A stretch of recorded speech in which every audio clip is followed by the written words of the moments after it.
What's up, guys? Welcome back to the other guys on the Badlands Podcast Network. I'm Jake Chatsky, joined by my co host, Paul Kilgallen. Paul, you were on last night with Joe, so I feel like this is a bit of a rhetorical question this time. But the New York Jets 2024 season is officially over. How you doing? How you feeling? I'm doing great. I feel like I just took my first breath of oxygen after being underwater for 3 months. The exhale I let out at about 7:30 p.m. last night was freeing, to say the least.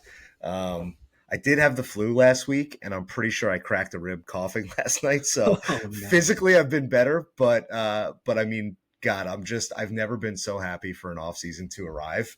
It truly, especially like kind of doing what we do, right? You're kind of forced to live in it. You can't really like take a week off. You can't really, not that I was ever able to turn it off anyway because I'm such a maniac, but like truly like the level of engagement that we have staying in this thing, like it was a relief for it to end. And I'm actually excited for the off season. Like, and it's not because I think we're gonna win the off season like we always do or anything like that. Like, I'm just glad we get to cover something other than this extremely unlikable team, and hopefully talk about some new blood getting in here. So, how you doing, Jake? I'm doing well. I'm on the East Coast this week, so I also have a bit of a cold. Sorry if my voice sounds a little weird, but I am at peace with this season being over. It sucks because like football, like all off season, you're waiting and waiting for the games to start, and like once they're gone, there is a void that you miss it. And we all love this team and we love this game so much. Like that's why we dedicate our time as fans to talking into a microphone about them. But at the same time, like I think we pride ourselves at Badlands on being pragmatic, realistic fans and not giving people what they want to hear 100% of the time and taking a more realistic, honest approach about we're not connected to the team, so we don't have any guardrails of things we can and cannot say. And this season was a disaster. It was an abject disaster. The Jets were a top seven, top five favorite to be a Super Bowl contender going into this. And a lot of that I know has to do with Jets fans' optimism and how people place their bets. But there was nothing short of an abject disaster for this season. So I'm excited to move on. Before we do move on, though, we are going to wrap this season. If you want like some in-depth analysis, of, like post game, go listen to Joe and Paul last night. You guys did a great job recapping that and talking about a lot of the in-season stuff. But we're going to do some superlatives to sort of close out the yearbook style on the 2024 New York Jets season. But before we get into that, there are a few pieces of news that have come out this Black Monday morning that I think are worth talking about before we dive into the fun stuff. So, first things first, it's looking like the New York Jets are going to be the only GM opening of this cycle. How big of a deal is that? I mean, I think it's awesome on face value. Like, extremely lucky that guys like Balky and Greer and the Colts guy, like, we're lucky that they all survived, and Shane too. Like, we're lucky that all those guys survived because fewer openings means, we're kind of swimming in the pool by ourselves, right? And we get to have our pick of the litter. I would caution the Jets against just kind of going with like the odds on favorite or like the guy who deserves to be a GM because he's put in as much time as possible. Like, I would hope that they take this opportunity as the only opening out there and treat it as okay. Because of that, we can take our time and we can like really go deep and we can really do background checks and make sure that we have the right guy, as opposed to, oh, let's just take like the consensus best guy out there, because we got the consensus best guy out there last time and it wasn't that good, right? So I would hope that they take their time with this. I'm a little like, this is a very hot take, and I almost hesitate to say this out loud on a microphone, but like, picking off the Chiefs organization scares me a little bit because you hear a lot of tough things about the Chiefs internal infrastructure and like the facilities, and like it seems like they don't do a great job internally. They've done kind of a poor job at wide receiver, And I just get worried that like that entire organization is buoyed by essentially like quarterback, head coach, and then like a couple good surrounding cast players. And that like I'm not sure there's a ton to learn from how they run things other than like they hit on a big pick and that's it, right? And so I would hope that the Jets take the opportunity as the only opening to like really slow it down, take your time, don't feel rushed. Um, Obviously, needing to hire a head coach also kind of complicates that because you do want to get somebody in place. But for God's sake, just please do this the right way. But I think at the end of the day, it's a good thing.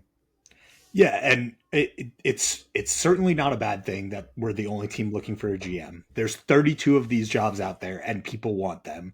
And as we've seen, we were talking about this in the group chat with like Lou Anarumo being fired. I think people know how fickle these jobs can come and go, and how quickly you could be a hot name candidate, and how quickly your name could completely disappear off the radar for both head coach and GM. And so I think being one of the openings obviously gives us a leg up. I like your point about taking time. I would also say, too, it's not necessarily about getting the right guy for GM on its own. And it's also about finding two people at Yes. GM and head coach who are going to share the same vision, work together, be linked, and be fine with being linked together and building a power structure that is cohesive and something where it's not disjointed. The groceries are being ordered by someone who shares the same vision as the person who's going to have to cook with them, as Bill Parcells would like to say. Yeah, I almost feel like you should treat it as like you're hiring a firm to cover both positions, right? It's not you're hiring one guy and then you're hiring the other guy. You should be like chasing after like the firm of Glenn and Agnew, right? Mm-hmm. Who's going to run your organization from now on. And so you should be like looking for that partnership out there and treating it as one singular hire rather than two separate hires. And I hope they do approach it that way. Yeah. There was also some news on the head coaching front, namely that the Jets would not be interviewing Ben Johnson, which I don't think really came as a surprise to many of us, given that there have been some tea leaves that he was not interested in the job, and why waste your time? What are your thoughts about Ben Johnson not even getting an interview request from the Jets? I have been, I'm actually glad. And I know that that sounds crazy, but I'm a nobody and I have nobody connected to the media, so I'm allowed to say whatever I want to say. Like, Ben Johnson scares me. Why does this guy keep turning down jobs? Uh, his mentor is Adam Gase. He is rumored to be like kind of a quiet, weird guy, which was the problem with Adam Gase. Like he was not a leader. You could say what you want about his offensive chops. He did okay with Peyton Manning. Maybe he does have a good offensive mind. I don't. We don't really know because what we saw here was a train wreck. Um, and I get those same vibes from Ben Johnson. I don't think he is the key to what's happening there in Detroit. I really don't. And I'm wary by the fact that he keeps being so selective about jobs. Like to our point you just made about Lou Anarumo, like these jobs only come around every so often. Why does this guy keep turning him down? He's like waiting for the absolute perfect situation. And that scares me a little bit. I think a guy that you want, a Vrabelish type guy, is a guy who's like cocky and confident enough to be like, no, I can go anywhere and I can fix it. Right. And so I am, not that this was ever a real possibility or anything, but like, I just don't think Ben Johnson's the goods. So I'm okay with it. Yeah, I mean, I view it obviously a little bit differently. I think he's very talented, but I think, Joe brought up a good point on Twitter. Like, not every coordinator is going to be a good head coach. They're different jobs. And I don't necessarily think it's the worst thing in the world. If this guy doesn't want to be here, then we can't ask him to buy in, right? I do think this will be the cycle he goes. I think he knows, like, you only get so many shots at turning these jobs down before your name completely leaves. And I think obviously with the success the Lions have had, I feel like he felt he had unfinished business last season. We'll see. They have the one seed. We'll see how these playoffs pan out. But I do think he goes. But Yeah. again, like I don't mind the Jets necessarily being selective in their interviewing candidates, although it does seem like they're going a bit outside the box, obviously, with the Rex Ryan stuff. But it's not, if he doesn't want to be here, it's not the guy for us. And we Yeah. need someone who's going to buy in. And because you have to be willing to work with Woody, you have to be willing to deal with the New York media. And if someone is openly saying, like, I don't want to do that, then we shouldn't force them into that hole. Bart said Um, it last night with Connor on post game. He said, "We want volunteers, not hostages." Right. yeah. And so you don't want us? Fine, dude. Move on. Yeah. So with that being said, obviously, everyone was hoping for Vrabel prior to Gerard Mayo getting hired. It seems like a foregone conclusion. He's going to be coaching against us in the division, which is a nightmare. But with that being said, Rex Ryan is supremely confident that the job is his, which is scary. Who do you think are like the top three most likely head coach options as of right now? I would say I think Aaron Glenn is the leader in the clubhouse, in my opinion. I mean, Aaron Glenn certainly put on a clinic last night. Like, He sure if, did. if that was his final dress rehearsal for being a head coach, like, dude nailed it. And I think Flores nailed it for a half, right? But things got away from him in the second half. I mean, Jameer Gibbs is a hell of a player. I guess you can only contain the guy for so long. I think as far as Vrabel goes, I think there's a contingent of Jets fans who have not let it go yet. And what I mean by that is they're still thinking in terms of like, what's the number that gets it done, right? Like if you're Woody and you really want to keep him out of New England and you really want to get him here, there everybody's got a number, right? Everything has a price. And so what is the price and what gets it done?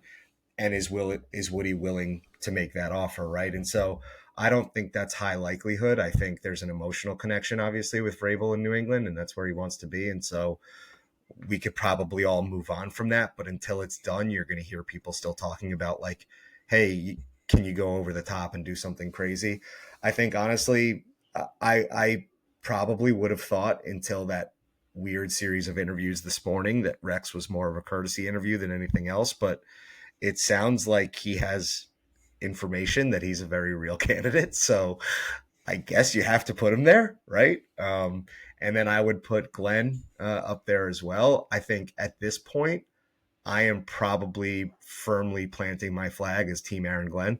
Um, when we're talking about trying to capture something from the Lions organization, I feel like he might embody it more than the other coordinator does. I feel like he's been with Campbell a couple places now, and we've seen that video of him speaking to the team, and he's got a lot of Parcells influence in him. There's an old article from when he was with, I think, either the Browns or the Saints, talking about how much Bill Parcells changed his life and how he's kind of taken his whole philosophy from him.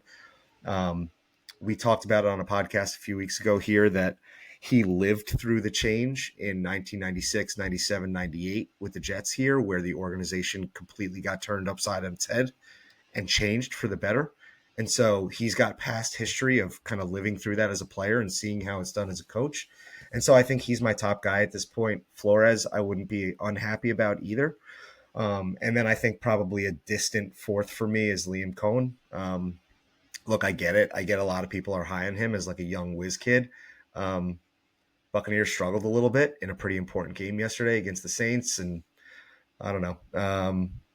I'm not discounting it. He's just not my favorite guy. So I think it's probably, in terms of what I want, Glenn, Flores, Rex, Cohen. In terms of reality, you could probably shuffle any of those four at the top. Yeah, I think those are probably the right names. Obviously, the Jets requested to interview Vance Joseph today. Hopefully, that is not someone Oh who my is high God. on the list. But yeah, I mean, I hope Glenn is the leader in the clubhouse. I think Rex is probably closer than people want to admit to being a leader in the clubhouse. I would be happy with Flores. I would be happy with Cohen. I do think I understand I just quoted Joe saying coordinator and head coach are different jobs, but I do understand wanting some offensive influence from someone who isn't an Adam Gase coach on the Jets, because we really, besides Adam Gase, it's been forever since we've had an offensive mind running the show. And Yeah. I do think when things go to shit, when your quarterback tears his Achilles week one, having a guy who can scheme up ways for you to win is important. And having someone who's, like Todd Bowles is potentially going to have coordinator after coordinator poached in Tampa Bay, which is an insane thing for Jets fans to hear. But having someone with the offensive chops to survive multiple offensive coordinators being poached is something that, after living through the Nathaniel Hackett era, will be a welcome surprise. So I would hope that Cohen, for all of his faults, is given at least due process there. But Yeah.